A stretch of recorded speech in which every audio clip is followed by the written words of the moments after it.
Keralam cinema രംഗത്ത് സ്ത്രീകൾ അഭിമുഖീകരിക്കുന്ന പ്രശ്നങ്ങൾ സംബന്ധിച്ചുള്ള കാര്യം, പ്രത്യേകിച്ച് ലിംഗനീതിയുടെ പ്രശ്നം ഉറപ്പുവരുത്തുക എന്ന നിലപാടിൻ്റെ ഭാഗമായി സംസ്ഥാന സർക്കാർ ജസ്റ്റിസ് ഹേമ കമ്മിറ്റിയെ നിയോഗിച്ചത് ഇന്നിപ്പോൾ ദേശവ്യാപകമായിട്ടൊരു അംഗീകാരം അതിന് ലഭിക്കുകയാണ്.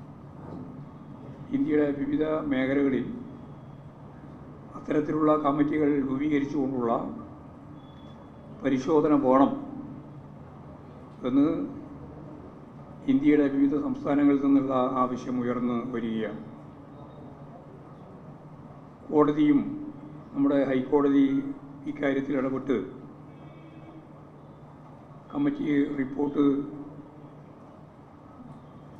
പ്രസിദ്ധീകരിക്കുന്നതിന് മൂലമായ നിലപാട് സ്വീകരിച്ചതോടുകൂടി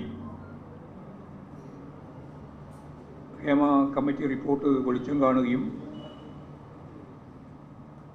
നിരവധി ആളുകൾക്ക് നേരെ അത്തരത്തിലുള്ള പരാതികൾ ഉയർന്നു വരികയും ഗവൺമെൻറ് നിശ്ചയിച്ച സ്ത്രീകൾക്ക് മുൻകൈയുള്ള കമ്മിറ്റിയിൽ ഇപ്പോഴും തന്നെ 12ഓളം കേസുകൾ രജിസ്റ്റർ ചെയ്യുകയും ചെയ്തു കഴിഞ്ഞു എന്നുള്ളതാണ് വാർത്ത.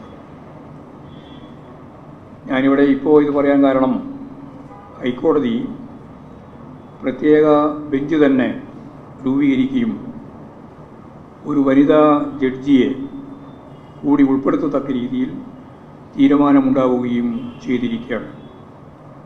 ഈ നടപടിയെ CPIM സംസ്ഥാന കമ്മിറ്റി സ്വാഗതം ചെയ്യുകയാണ്. സ്ത്രീകൾക്ക് നീതി ഉറപ്പുവരുത്തുന്നതിനുള്ള പുതിയ കാൽവെപ്പ് കേരളീയ സമൂഹത്തിൽ മാത്രമല്ല, ഞാൻ നേരത്തെ പറഞ്ഞതുപോലെ പൊതുസമൂഹത്തിലാകെ, ഇന്ത്യയിലാകെ ഇത്തരത്തിലുള്ള നീക്കങ്ങൾ വേണം, സ്ത്രീപക്ഷ സമീപനം വേണം എന്ന കാര്യം അതിന് വഴികാട്ടുന്ന നമുക്കെല്ലാം തീർച്ചയായിട്ടും ഈ കാര്യം അഭിമാനിക്കാൻ വക നൽകുന്ന ഒന്നായിട്ടാണ് എനിക്ക് തോന്നുന്നത്.